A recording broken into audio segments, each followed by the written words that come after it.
마태복음 21장 12절로 22절 말씀 중 19절 한 절만 함께 합독하겠습니다. 길가에서 한 무화과 나무를 보시고 그리로 가사 잎사귀 밖에 아무것도 찾지 못하시고 나무에게 이르시되 이제부터 영원토록 네가 열매를 맺지 못하리라 하시니 무화과 나무가 곧 마른지라. 이는 살아계신 하나님의 말씀입니다. 아멘. 하나님 아버지, 오늘 읽은 말씀 속에서 깨닫게 하셔서 반면교사 삼아서 열매 맺는 삶을 사는 우리가 되게 하옵소서. 주님, 전하는 종이나 듣는 성도가 함께 은혜되게 하실 것을 믿고 예수님 이름으로 기도드리옵나이다. 아멘.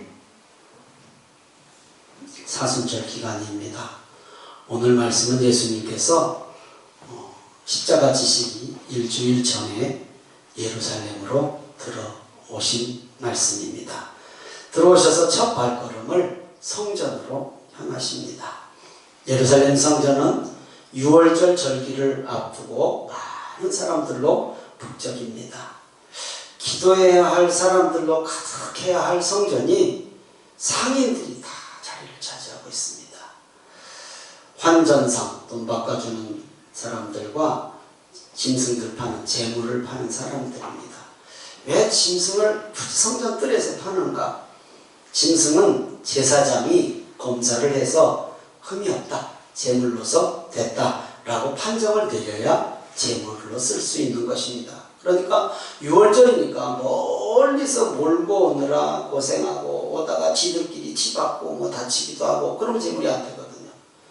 그러니까 재물 취급을 못 받느니 그냥 성전에 가서 비싸도 사는 거예요. 그래서 성전은 거대한 장터가 되고 만 거예요. 지금 그들은 하나님의 집에서 하나님을 만나지 못해요. 하나님 앞에 제사 드리러 왔는데 하나님을 전혀 의식하지 못한 그런 성전의 모습을 말씀을 통해서 볼 수 있습니다. 이 모습을 보신 예수님께서 분노하셔서 그들을 내쫓으시고 돈 바꾸는 상을 불러 엎으시고 다른 복음서에는 노끈으로 채찍을 만들어서 짐승을 막 후려치고 그래서 쫓아내십니다. 마태복음 21장 12절 13절입니다. 같이 읽습니다. 시작. 예수께서 성전에 들어가사 성전 안에서 매매하는 모든 사람들을 내쫓으시며 돈 바꾸는 사람들의 상과 비둘기 파는 사람들의 의자를 둘러 엎으시고 그들에게 이르시되 기록된 바 내 집은 기도하는 집이라 일컬음을 받으리라 하였거늘 너희는 강도의 소굴을 만드는도다 하시니라.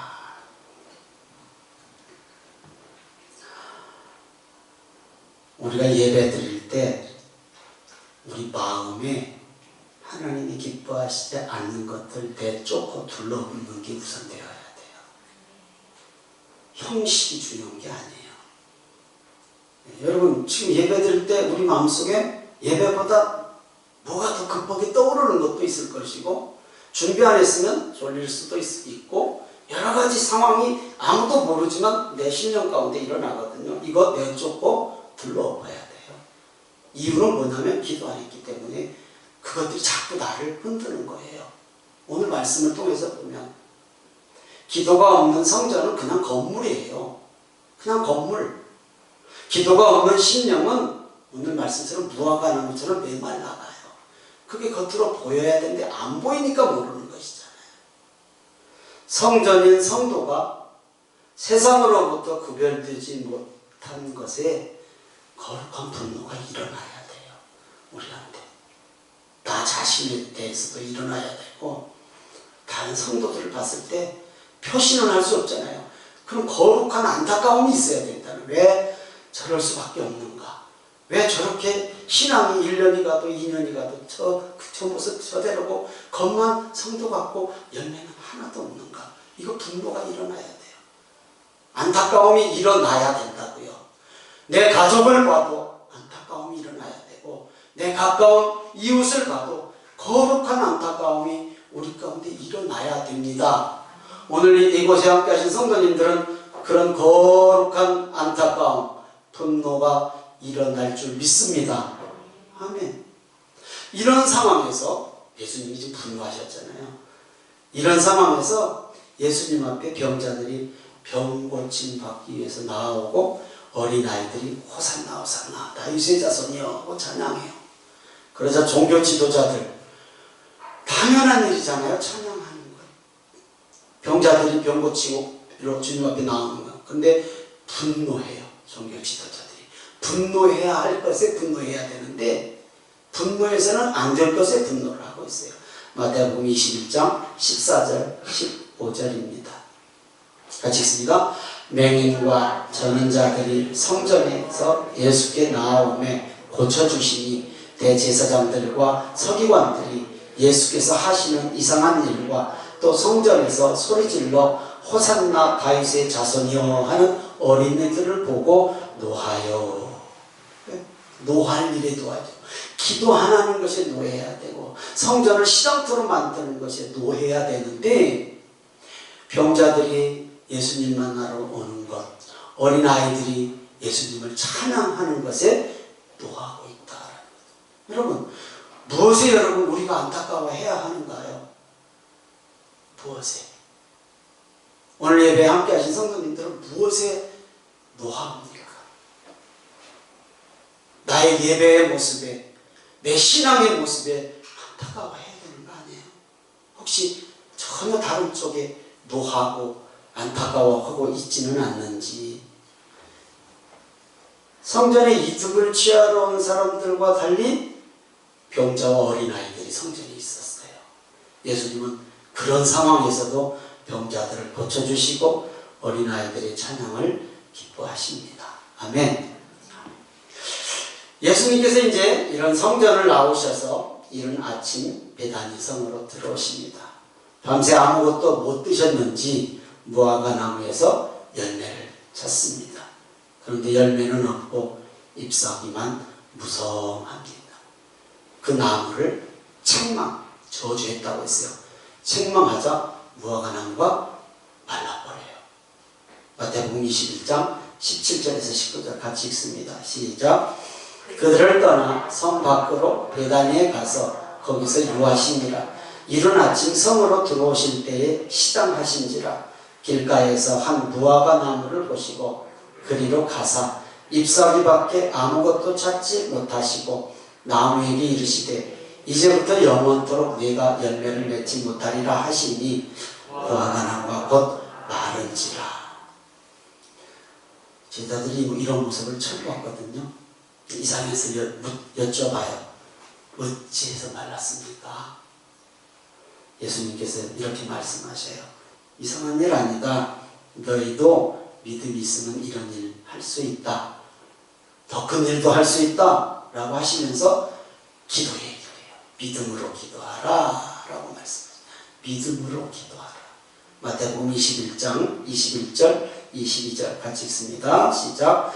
예수께서 대답하여 이르시되 내가 진실로 너희에게 이르노니 만일 너희가 믿음이 있고 의심하지 아니하면 이 무화과 나무에게 된 이런 일만 할 뿐 아니라 이 산더러 들려 바다에 던져지라 하여도 될 것이요 너희가 기도할 때에 무엇이든지 믿고 구하는 것은 다 받으리라 하시니라. 믿으시면 아멘. 기도 참 중요하네요. 너희가 기도할 때에 무엇이든지 믿고 구하는 것은 다 받으리라. 다 받으리라. 좋은 얘기잖아요. 그런데요,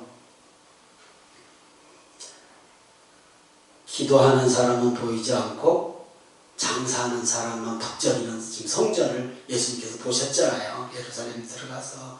그래서 제자들에게 기도에 대한 얘기를 강조하시는 거예요. 하나님이 기도하는 집이라고 지금 분노하셨었잖아요. 열매 없는 무화과 나무와 기도 없는 성전의 모습이 같다라는 거예요. 이거 곧 망한다라는 거예요. 이 성전. 이스라엘 이 종교 지도자들 곧 망한다라는 의미예요. 무화과 나무 말른 사건은 이 말씀을 좀 제자들에게 하고 있어요. 믿는 성도에게 일어나는 해석이 안 되는 일 있죠. 그러니까 그런 일 있잖아요. 이거 도저히 내가 뭐 잘못한 것이 있나? 아니 왜 이게 일이 이렇게 꼬이냐? 이럴 때 있죠. 이럴 때는 여러분 무슨 생각 하십니까?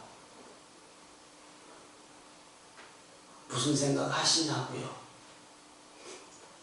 기도하라는 사인이에요. 기도하라는 사인이라고요.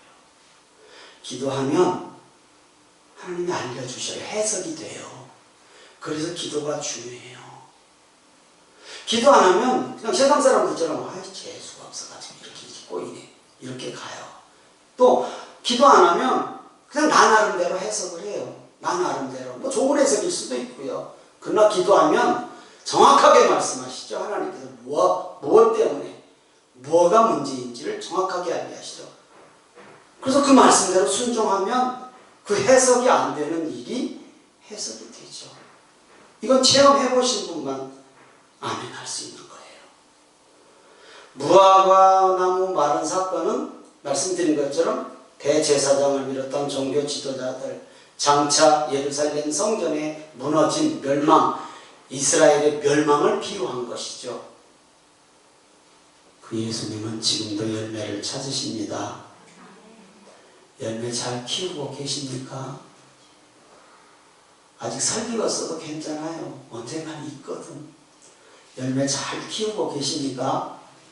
아, 왜 아멘 소리가 그래요? 그렇게 할 거니까 아멘 소리는 크게 합시다. 아멘. 오늘 말씀을 말라버린 무화과 나무와 그 전장에 품꾼을 부르는 포도원 천국의 비유죠. 이것과 연결해서 생각해 봅니다. 하루 품삯 한 데나리온을 약속하고 이른 새벽에 또 아침 9시에 12시에 오후 3시에 오후 5시에 시장거리로 나가서 일꾼들을 포도원으로 불러오잖아요. 이 말씀이 기록되어 있잖아요. 이 마태복음 20장 2절에서 7절입니다. 같이 읽습니다. 시작. 그가 하루 한 데나리온씩 품꾼들과 약속하여 포도원에 들여보내고서도 여기 이제 새벽에 한 거예요. 시간은 안 나와 있는데 아침 6시로 추측을 해요. 그리고 이제 3절부터는 제3시 9시부터 또 나가요. 5번을 나가요. 주인이 일꾼 부르러. 3절 시작. 또 제3시에 나가보니 장터에 놀고 서 있는 사람들이 또 있는지라. 그들에게 이르되 너희도 포도원에 들어가라. 내가 너희에게 상당하게 주리라 하니 그들이 가고 제6시와 제9시에 또 나가 그와 같이 하고 제11시에도 나가보니 서 있는 사람들이 또 있는지라. 이르되 너희는 어찌하여 종일토록 놀고 여기 서 있느냐. 이르되 우리를 품꾼으로 쓰는 이가 없음이니이다. 이르되 너희도 포도원에 들어가라 하니라. 종일토록 주인은 일꾼 부르러 다니며 시장거리로 가서 새벽 이른 시간에 아침 9시에 11시에 3시에 5시에 날이 저물어서 일을 다 마쳤어요. 날이 저물어서 일을 마치고 품삯을 줘요. 품삯을 줄 때 5시에 불러온 사람 1시간 일하고 그 일꾼부터 품삯을 주는데 얼만큼 줘요? 얼만큼 줘요? 한 데나리온. 1시간 일했는데 하루 품삯을 준 거예요. 이른 새벽부터 일한 일꾼이 기대가 커요. 저 1시간 일한 사람도 한 데나리온 줬는데 자기는 하다못해 2데나리온을 줄 줄 아는 건 당연 사람의 마음이잖아요. 그런데 늦게 온 사람과 똑같이 한 데나리온을 받았어요. 주인에게 항의하죠.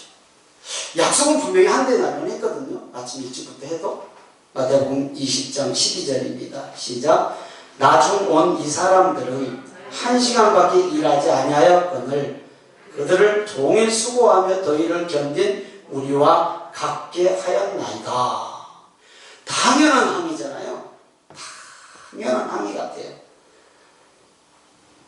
이들이 누구입니까? 유대인들이거든요. 종교 지도자들을 얘기하는 거예요. 지금 당연히 천국은 자기들만 갈 수 있다고 하는 자들이에요. 오후 5시에 온 사람들은 이방인일 수 있어요. 그렇죠? 유대인이지만 연약한 자들일 수 있어요. 요 1시간 일하는 사람들, 오후 5시에 불러준 사람들은 돈을 떠났어요. 일단 한 대라는 약속도 안 했지만 불러준 것만으로도 감지덕지 하는 거예요. 불러준 것만으로도 은혜예요. 은혜.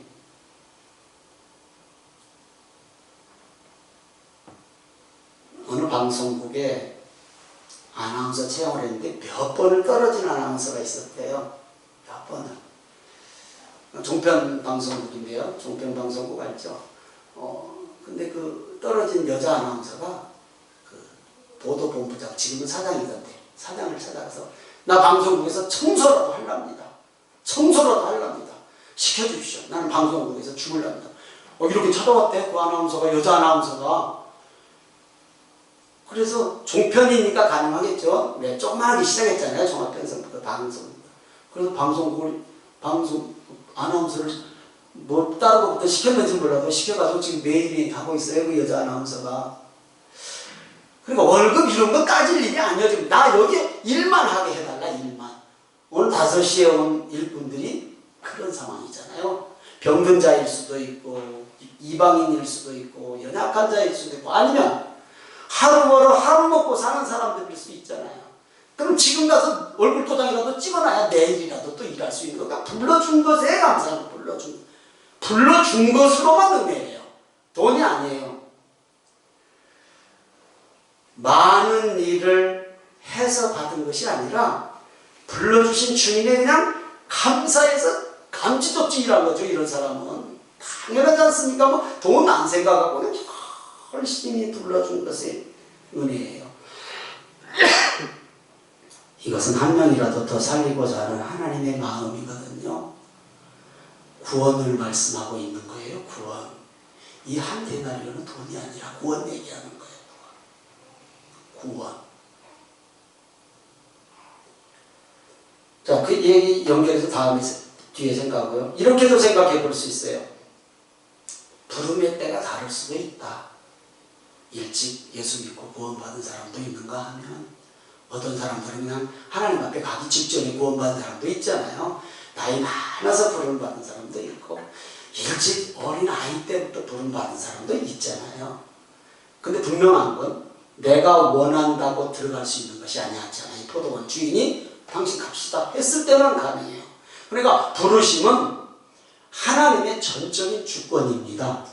예? 하나님의 전적인 주권. 요한복음 15장 16절입니다. 같이 읽습니다. 시작.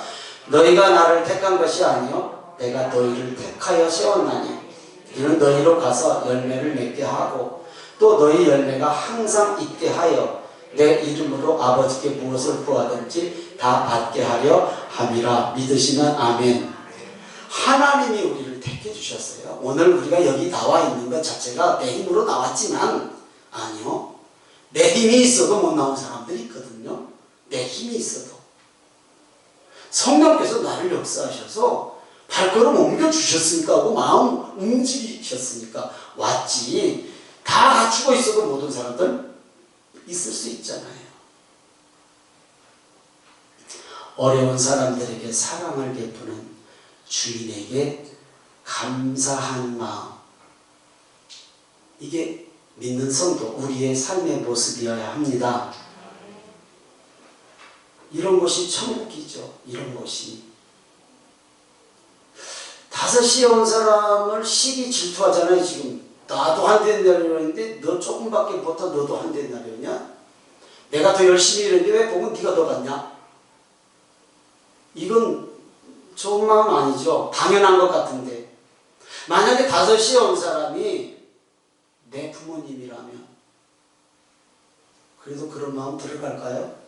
내 형제고 내 자식이 되면 절대 그런 마음 안 들어가죠. 감사하고 주님 칭찬하겠지요.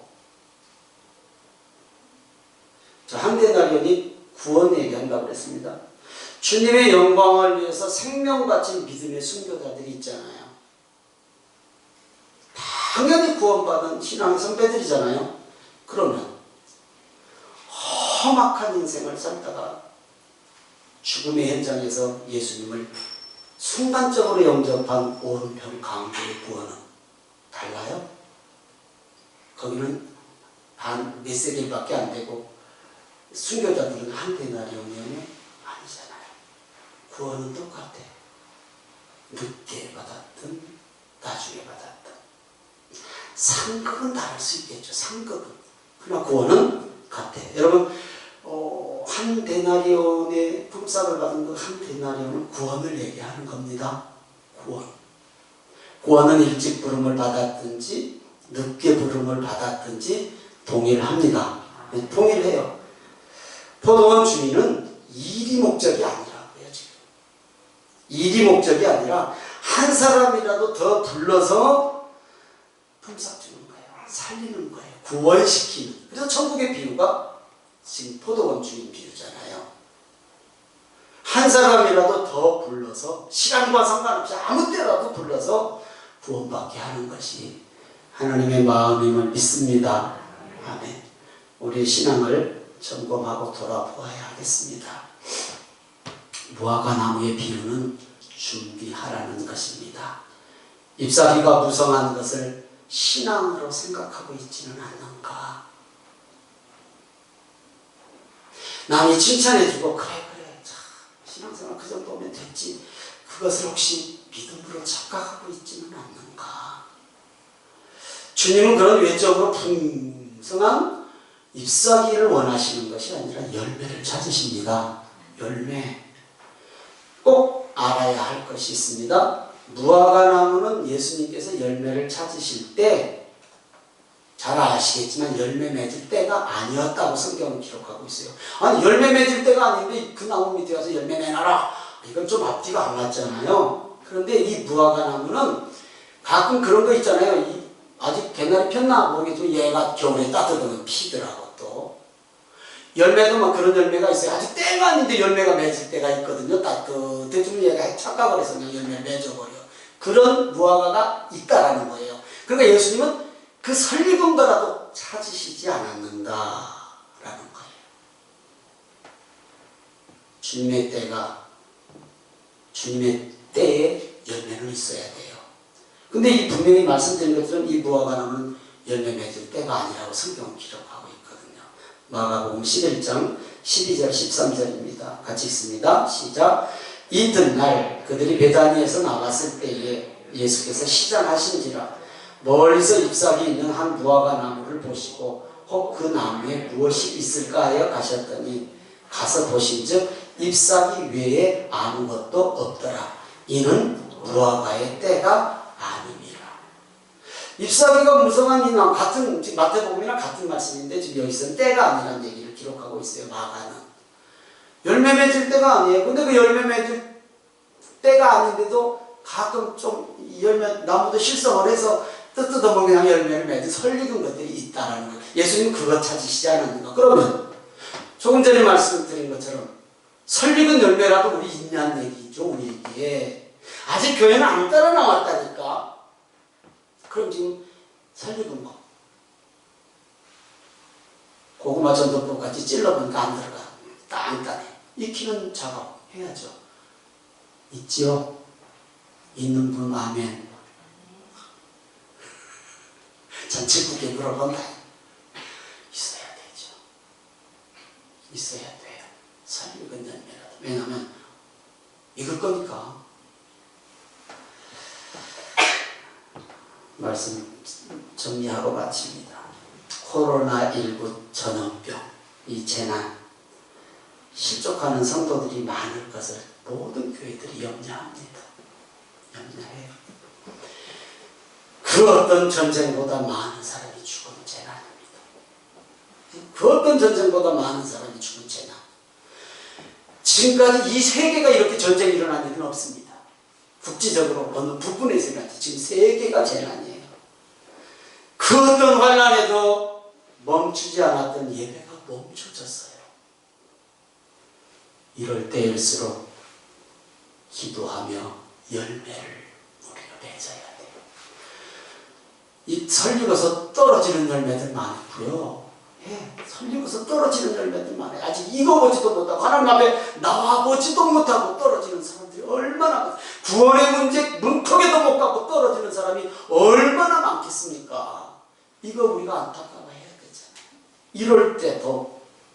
이럴 때 하나님이 기뻐하시지 않겠습니까? 많은 사람들이 전도하고 막 복음이 막 편만하게 확산될 때보다 모든 것들이 멈춰버린 이때에 믿는 성도들이 한 영혼을 향한 간절함을 가지고 열매를 맺기 위해서 힘쓰고 애쓰는 그 모습을 하나님이 얼마나 기뻐하시겠냐고요.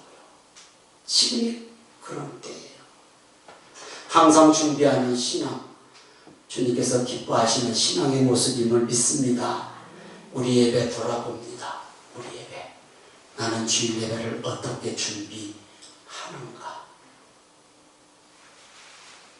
입만 부정한 이른 시간에 온 종교인이 아닌 불러주신 것만으로도 항상 늦은 5시에 부름받은 은혜 입은 성도인 줄 믿습니다. 5시에라도 불러주신 은혜에 감사하는 삶이 열매 맺는 신앙의 모습입니다. 하면 보답의 길이 있어요. 보답은 해야 할 거 아니에요. 우리가 하나님 앞에 불러주신 것에 보답을 해야죠. 이 보답이 뭘까요? 내 구주 예수님을 더 사랑하는 것입니다.